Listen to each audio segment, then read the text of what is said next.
Assalamualaikum warahmatullahi wabarakatuh. Anak-anakku kelas 5 yang Pak Guru sayangi, alhamdulillah kita masih diberikan kesehatan oleh Allah Subhanahu wa taala sehingga kita masih bisa beraktivitas dalam kehidupan sehari-hari kita. Utamanya yaitu kita masih bisa belajar walaupun secara online atau daring, belajar dari rumah masing-masing.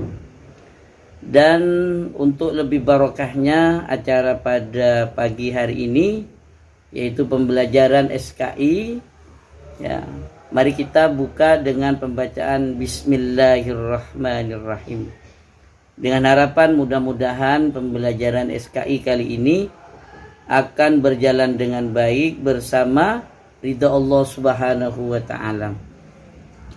Nah, anak-anakku yang Pak Guru sayangi, minggu yang lalu kita sudah membahas tentang beberapa tanda-tanda menjelang wafatnya beliau. Mulai dari turun ayat yaitu surat Al-Maidah ayat yang ketiga. Kemudian adanya peristiwa Haji Wada sehingga baginda Kanjeng Nabi berwasiat, ya, banyak berwasiat di khutbah Haji Wada. Nah, sekarang kita lanjutkan yaitu pembahasan peristiwa akhir hayat beliau dan kondisi beliau sudah mulai sakit, kesehatan beliau sudah mulai berkurang. Kemudian beliau dari Mekah kembali ke Madinah setelah beliau mulai sakit-sakitan karena tugasnya telah selesai, yaitu menyampaikan dakwah Islam. Setelah beliau sampai di Madinah, beliau melanjutkan misi beliau yaitu menyampaikan tentang dakwah. Kemudian juga melakukan usaha diantaranya yaitu mempersiapkan para mubaligh, para da'i yang diutus baginda Kanjeng Nabi Muhammad keluar daerah untuk menyebarkan agama Islam, yaitu agama Allah yang membawa perdamaian. Sehingga salah satu diantaranya yaitu Mu'adz bin Jabal yang telah banyak diberikan pembekalan oleh baginda Nabi. Jadi Mu'adz bin Jabal itu setelah mendapatkan pembekalan dari baginda Nabi, ketika Mu'adz bin Jabal menemukan kasus di masyarakat, kemudian tidak ada di Al-Quran, tidak ada di hadis, maka Mu'adz bin Jabal menggunakan pengetahuannya, pengalamannya, menggunakan hati nuraninya untuk menyelesaikan kasus yang ada di masyarakat. Sehingga di kaum Nahdiyin itu ada istilah, ada ijma, ada qiyas. Jadi kalau tidak ada di dalam Al-Quran dan Al-Hadis.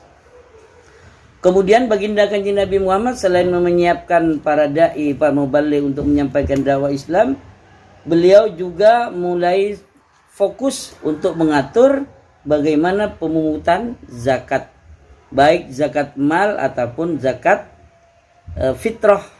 Ya, ini sebenarnya nanti akan dibahas di fikih karena ada zakat mal, ada zakat fitrah. Bagaimana ketentuan zakat mal dengan zakat fitrah? Perbedaannya di mana? Nanti itu di pembelajaran mata pelajaran fikih yang akan disampaikan oleh guru bidang studinya. Jadi ini di akhir hayat beliau menyiapkan para mubaligh dan juga mengatur bagaimana memungut zakat dan juga mendistribusikan zakat dengan baik dan benar.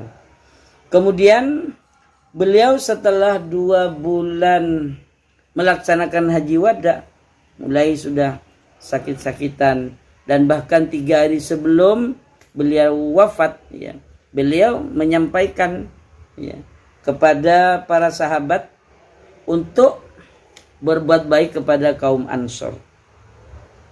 Siapa kaum Ansor itu? Kaum Ansor adalah kaum muslimin yang berasal dari Madinah.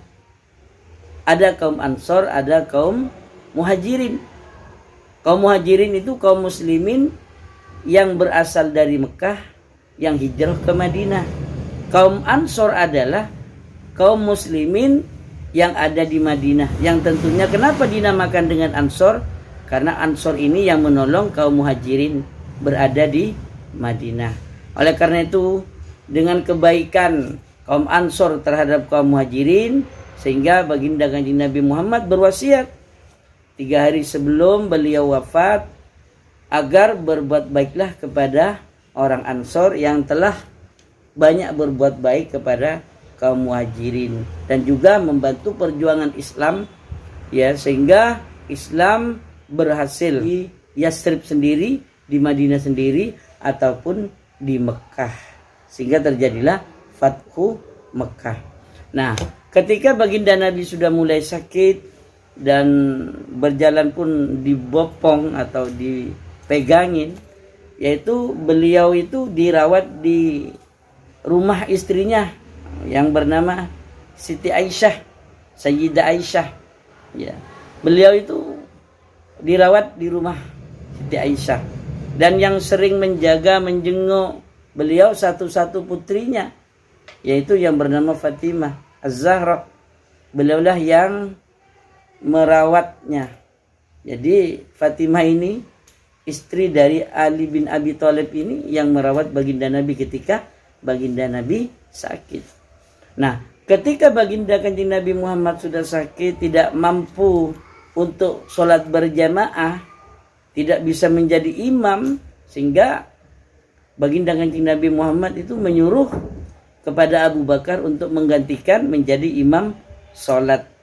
Jadi baginda Nabi sudah tidak kuat berdiri, tidak bisa menjadi imam, sehingga baginda Nabi memerintahkan kepada Abu Bakar untuk menjadi imam sholat berjamaah, menggantikan baginda Kanjeng Nabi. Ini hal yang luar biasa, hal yang tepat, tunjukan yang tepat, sehingga salah satu di antaranya ini yang jadi rujukan, sehingga Abu Bakar menjadi khalifah yang pertama setelah baginda Kanjeng Nabi Muhammad wafat. Jadi kenapa kok khalifah Abu Bakar? Kenapa kok Abu Bakar? Ya, kenapa kok Abu Bakar yang menjadi imam yang ditunjuk oleh baginda Nabi setelah baginda Nabi mulai sakit tidak bisa menjadi imam sholat berjamaah? Karena Abu Bakar yang pertama, Abu Bakar adalah sahabat baginda Nabi yang pertama. Ya, sahabat baik beliau dan pertama kali masuk Islam. Ya, sahabat yang pertama kali masuk Islam dan banyak membantu perjuangan Islam, dengan seluruh hartanya dikorbankan untuk perjuangan Islam. Itulah Abu Bakar. Orangnya dermawan, itulah Abu Bakar. Kemudian beliau juga, Abu Bakar telah banyak membantu beliau, dan satu-satunya sahabat yang menemani baginda Nabi hijrah dari Mekah ke Madinah, yaitu Abu Bakar. Sehingga di situ banyak kebersamaan Abu Bakar dengan baginda Kanjeng Nabi Muhammad sallallahu alaihi wasallam. Sehingga ada kepercayaan tersendiri, ada keyakinan tersendiri yang dimiliki oleh baginda Nabi, sehingga baginda Nabi memerintahkan Abu Bakar untuk menjadi imam sholat. Nah, itu salah satu di antaranya. Sebenarnya Abu Bakar itu tidak mau menggantikan imam sholat baginda Nabi, karena Abu Bakar ini bersedih. Orang yang nangis ketika turun ayat surat Al-Ma'idah itu satu-satunya yaitu Abu Bakar, menangis bersedih karena ayat itu ada isyarat bahwa baginda Nabi telah selesai tugasnya dan akan kembali ke hadirat Allah. Abu Bakar tidak mau kehilangan baginda Nabi, ingin terus bersama di dunia ini bersama baginda Nabi. Sehingga Abu Bakar ketika diperintahkan oleh Nabi untuk menjadi imam sholat, Abu Bakar masih tidak mau awalnya, sampai dipaksa itu 3 kali oleh sahabat. Wahai Abu Bakar, engkau yang diperintahkan Nabi untuk menggantikan. Aduh, saya belum siap. Jadi Abu Bakar itu belum siap. Kembali lagi disampaikan kepada sahabat, silakan. Ini yang kedua kalinya. Abu Bakar, engkau yang diperintahkan Nabi, masih belum siap. Sampai 3 kali. Jadi baginda Nabi 3 kali berpesan kepada sahabat, memerintahkan kepada Abu Bakar untuk menjadi imam sholat berjamaah. Nah, anak-anakku kelas 5 yang Pak Guru sayangi, itulah beberapa peristiwa menjelang baginda Kanjeng Nabi wafat. Jadi ada tanda-tanda tersendiri. Yang pertama yaitu turunnya ayat surat Al-Maidah ayat 3 itu. Kemudian adanya haji wada. kemudian banyak orang yang sudah berbondong-bondong masuk Islam, ya, kemudian yang terakhir beliau sudah mulai sakit-sakitan. Ini merupakan tanda-tanda bahwa beliau akan menghadap Allah Subhanahu wa taala. Karena beliau sebagai manusia biasa sama dengan kita. Jadi beliau merasakan sakit juga, panas yang tinggi sebelum beliau wafat. Nah, ini sebagai bentuk bahwa beliau sama dengan kita. Cuman beliau kelebihannya adalah beliau memiliki akhlak yang mulia, ya, memiliki akhlak yang luar biasa, akhlak yang agung, ya. Sehingga Allah sendiri yang memuji khuluqul azim, ya, khuluqul azim. Baginda Nabi mendapatkan khuluqul azim, akhlak yang mulia. Sehingga dengan kemuliaan itulah Allah memberikan keistimewaan tersendiri kepada baginda Nabi, sehingga pantaslah Allah mengatakan bahwa baginda Kanjeng Nabi Muhammad adalah kekasih Allah. Nah, anak-anakku yang Pak Guru sayangi, silakan ambil buku tulisnya, ya, kerjakan, ya, nanti kalian kerjakan di rumah dan kita bahas ketika nanti BTM atau belajar bertatap muka. Zaman belajar tatap muka kita akan bahas soal ini. Yang pertama, yuk tulis, siapa mubaligh yang diutus baginda Nabi untuk menyampaikan dakwah Islam? Itu yang pertama. Yang kedua, tulis di mana baginda Kanjeng Nabi dirawat ketika sakit. Yang kedua.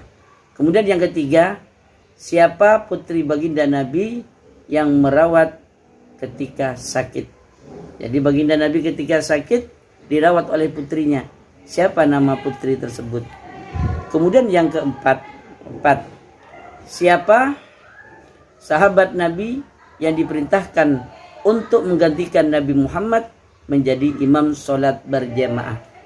Siapa sahabat yang menggantikan Nabi Muhammad untuk menjadi imam sholat berjamaah? Kemudian dan yang terakhir, yang kelima, mengapa Nabi Muhammad berwasiat agar berbuat baik kepada kaum Ansor? Jadi jelaskan mengapa Nabi Muhammad berwasiat sebelum meninggal dunia, sebelum wafat, berwasiat kepada kaum muslimin agar berbuat baik kepada kaum Ansor. Nah itu ya, 5 saja kalian kerjakan untuk memperingat materi saja. Dan kita akan bahas ketika pembelajaran tatap muka di madrasah. Demikian dari Pak Guru, kurang lebihnya dimaafkan. Wallahul muwaffiq ila aqwamit thoriq. Assalamualaikum warahmatullahi wabarakatuh.